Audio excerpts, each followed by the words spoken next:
Fala Tricolada, tranquilinho, eu sou Alexandre Antônio, sejam muito bem-vindos ao nosso canal, o canal da família Tricolor, com vídeos diários sempre falando do nosso querido e amado Fluminense. Vamos para o vídeo de notícia, informações importantes sobre o Fluminense, que o Fluminense não para, tá chegando próximo aí da quinta-feira, Fluminense e River Plate. Tava faltando registrar quem no bid?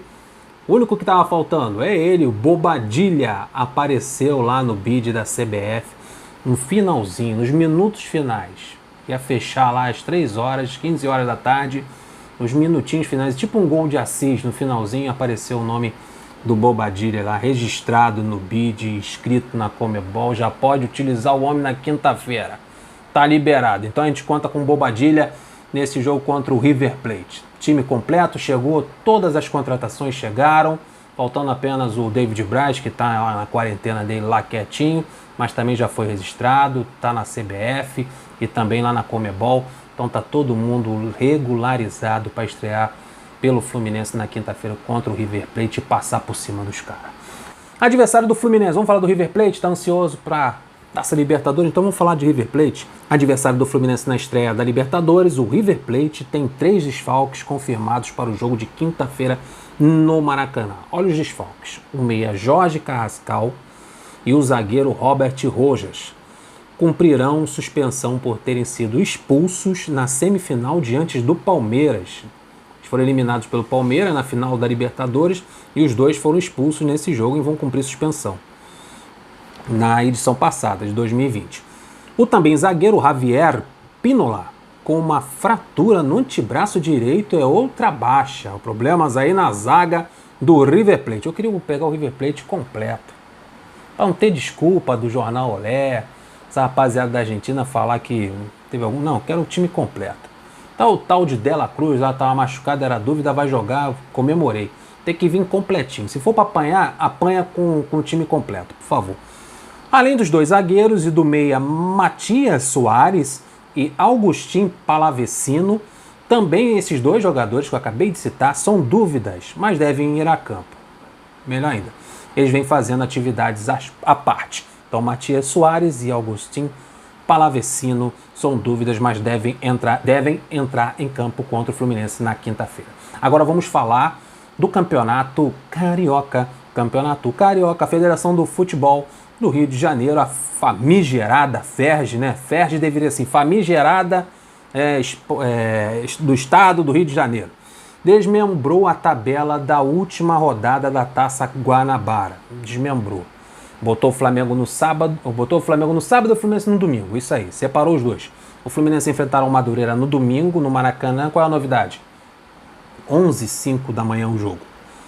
De positivo é que o jogo do Flamengo vai ser no sábado, às 19 horas, e o Fluminense vai entrar em campo às 11 no domingo, no dia seguinte, sabendo do resultado do jogo entre Flamengo e Volta Redonda. Todo mundo sabe que se der empate Flamengo e Volta Redonda, o Fluminense joga por uma vitória simples para conquistar a Taça Guanabara, porque o primeiro e o segundo colocado, é bem lembrar, vai num quarto para semifinal, o primeiro e o segundo colocado tem a vantagem de escolher o campo, o mando de campo, e além disso tem a vantagem de jogar pelo empate na semifinal.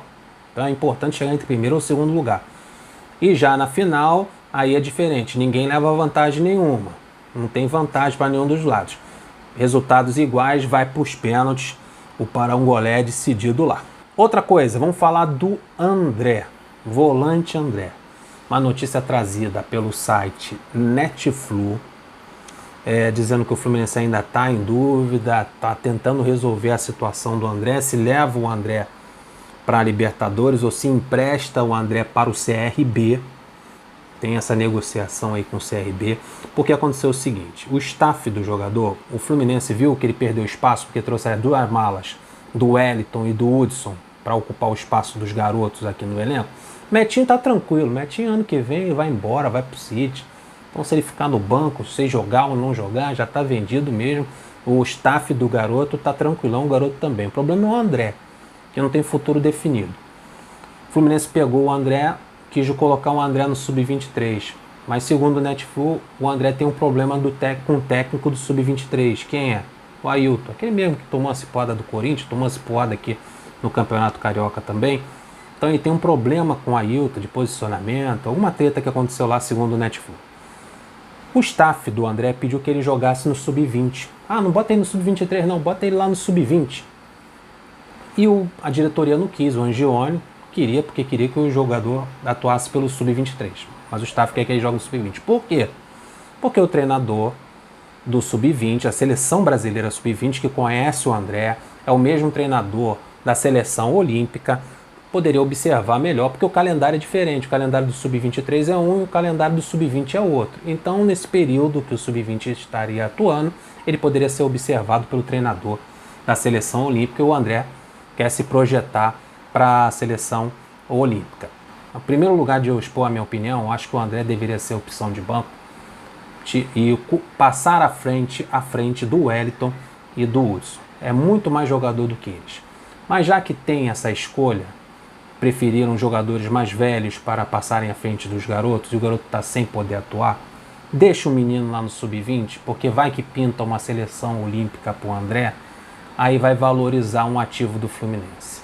Vai valorizar até mais do que emprestar ele para o CRB. Ah, mas no CRB ele vai entrar em ativa, pode jogar, vai ter atuação, vai ser titular, pode vir a ser titular, a gente também nunca sabe, né? Pode vir a virar titular ou até evoluir, jogar mais, também é interessante. O staff do jogador disse que o treinador da seleção brasileira conhece o André, já viu o André jogar, gostaria de observá-lo mais, e ele tem chance de ser convocado para uma seleção olímpica.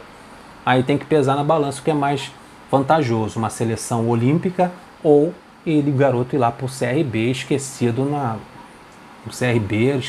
Série B, né? Também tem isso, o cara fica praticamente escondido lá no CRB. Já numa seleção olímpica, o cara fica numa prateleira enorme, o mundo todo vendo a seleção brasileira jogar, e é um status interessante para o jogador e para o Fluminense, que precisa fazer dinheiro também. O pior cenário é o cara ficar lá no sub-23 do Angione. É o pior cenário para o André. O André ficar esquecido naquele campeonato mequetrefe de aspirante da CBF, que o Angione quer empurrar tantos garotos para jogarem lá. É o pior cenário. Na minha opinião, tem 3 alternativas para o André. Time principal, seleção olímpica, a chance de ir para a seleção olímpica, ou CRB. A melhor, na minha opinião, é na equipe principal, sendo opção de banco de um dos volantes que tem ali. A segunda, na minha opinião, é a seleção olímpica, que é uma vitrine maior. E a terceira seria o CRB. Mas o futuro do André ainda está indefinido, o Fluminense ainda não sabe o que vai fazer com o jogador, e é provável, e pode ser que aconteça, que ele permaneça e jogue essa Libertadores pelo Fluminense Futebol Clube. Pelo menos seja a opção para as partidas aqui nessa competição tão importante que o Fluminense vai disputar. Por hoje é só, um abração, fica com Deus, deixa aquele like maneiríssimo, se inscreva aqui no nosso canal, aguardo vocês para os próximos vídeos. Fui!